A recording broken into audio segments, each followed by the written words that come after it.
Trump के व्यापार युद्ध का असर पूरी दुनिया पर पड़े, राजदूत अनिल त्रिगुनायत का आलेख। जैसा कि आशंका थी, दूसरी बार सत्ता में आते ही डोनाल्ड ट्रंप ने चीन, कनाडा और मेक्सिको के खिलाफ शुल्क युद्ध छेड़ दिया है। सभी 12वीं पास सरकारी नौकरी। बिहार में 12वीं पास के लिए वैकेंसी 70,000 सैलरी। पटना में बिहार में 12वीं पास युवाओं के लिए एक बेहतरीन अवसर सामने आया है। ताज़ा रिपोर्ट के मुताबिक बिहार विद्यालय परीक्षा समिति BSEB ने आशुलिपिक स्टेनोग्राफर पद के लिए वैकेंसी निकाली है। बिहार में ज़मीन का नहीं हो रहा दाखिल खारिज। परेशान राजस्व विभाग ने आयुक्तों को लिखा पत्र। बिहार सरकार ने जिस जमीन का सरकार ने अधिग्रहण किया उसका भी दाखिल खारिज नहीं हो रही है। सरकार के स्तर से विभिन्न योजनाओं के लिए भूमि अधिग्रहित की जाती है, लेकिन उस भूमि का न तो दाखिल खारिज हो रहा है और न जमाबंदी कायम किया जा रहा है। बिहार में 12वीं की परीक्षा में छात्रों के जूता मोजा पहनकर आने पर रोक। बोर्ड ने जारी किया आदेश। बिहार विद्यालय परीक्षा समिति BSEB ने 12वीं की परीक्षा में छात्रों के जूता मोजा पहनकर परीक्षा केंद्र आने पर रोक लगा दी है।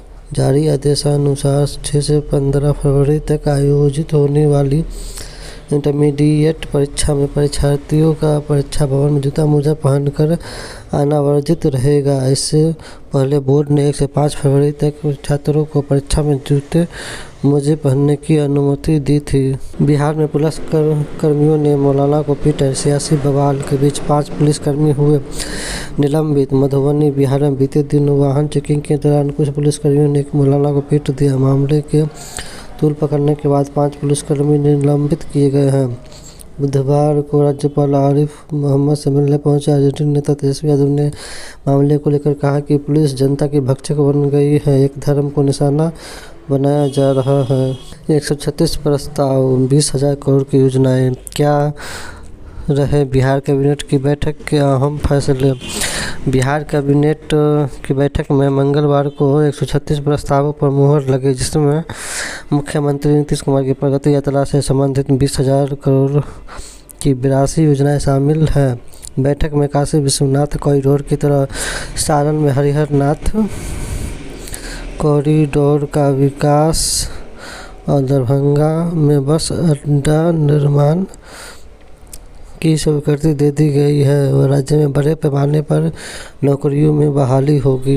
लड़कों का जबरन लिंग परिवर्तन कराकर ट्रांसजेंडर बनाने वाले गिरोह का यूपी में भंडाफोड़।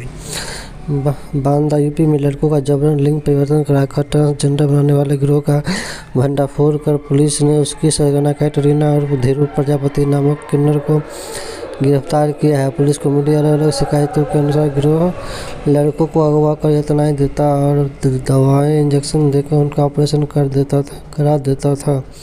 करीब 6 लोग इसका शिकार हो चुके हैं। टोल टैक्स में भी जल्द ही राहत दी जाएगी। टोल से जुड़ी सारी तकलीफें खत्म हो जाएगी। गडकरी। केंद्रीय सड़क परिवहन मंत्री नितिन गडकरी ने इनकम टैक्स में राहत के बाद टोल टैक्स में राहत की मांग पर एक इंटरव्यू में कहा है जल्दी ही मिलेगी। उन्होंने कहा, हम ऐसी स्कीम लाएंगे जिससे लोगों को कि टोल से जुड़ी सारी तकलीफें खत्म हो जाएगी। टोल खत्म हो जाएगा या कम होगा, सवाल पर उन्होंने कहा वह अभी नहीं बताऊंगा। फिलिस्तीनी को स्वतंत्र राज्य की मान्यता मिलने तक इजराइल से कोई संबंध नहीं। सऊदी अरब ने कहा है कि फिलिस्तीन को स्वतंत्र राज्य के रूप में मान्यता मिलने तक वह इजराइल के साथ राजनयिक संबंध स्थापित नहीं करेगा। सऊदी अरब के विदेश मंत्रालय ने कहा, फिलिस्तीनी को लेकर हमारा रुख अटल और अडिग है। यह प्रतिक्रिया अमेरिकी राष्ट्रपति डोनाल्ड ट्रंप के बयान गाजा पट्टी पर अमेरिका कब्जा करेगा के बाद आई है। अमेरिका में बिहार ने खुद को कमरे ऑफिस तक समेटा। अमेरिकी कंपनियों ने कहा 6 से 7 माह विदेश यात्रा न करें, बाहर न जाए। अमेरिका में डोनाल्ड ट्रंप की सत्ता में वापसी के बाद वहां रह रहे प्रवासी बिहारी परेशान हैं। उन्होंने खुद को कमरे और ऑफिस तक समेट लिया है। जॉब पर ले जाने वाली अमेरिकी कंपनियों ने सबको निर्देश दिया है कि अगले 6 से 7 महीने तक विदेश की यात्रा न करें। अब बार बिहार आएंगे राहुल गांधी। विधानसभा चुनाव से पहले EBC दलित पर कांग्रेस एक्टिव। एक ही फ्लाइट से राहुल उपेंद्र कुशवाहा पटना पहुंचे। बिहार विधानसभा चुनाव को लेकर कांग्रेस एक्टिव हो गई है। सूचना है कि कांग्रेस राहुल गांधी का बिहार दौरा ज़्यादा होगा। उन्होंने इसके संकेत अपने खास लोगों को दिया है। घर मिटा सकते हो, इतिहास नहीं। पिता मुजीबुर रहमान के आवास पर हमले के बीच शेख हसीना का यूनुस को करारा जवाब। जितना कर्ज लिया उससे ज़्यादा बैंक ने वसूल लिया। विजय माल्या ने खटखटाया कर्नाटक हाईकोर्ट का दरवाज़ा। भगोड़े कारोबारी विजय माल्या ने बुधवार को कर्नाटक हाईकोर्ट में एक याचिका दायर कर दावा किया है कि बैंकों की ओर से वसूली गई राशि उनके द्वारा लिए गए कर्ज से कहीं अधिक है। माल्या का प्रतिनिधित्व कर रहे वरिष्ठ अधिवक्ता साजन पुवैया ने दलील दी कि ऋण पहले ही वसूल लिया गया है, फिर भी माल्या के खिलाफ अतिरिक्त वसूली की कार्रवाई जारी है।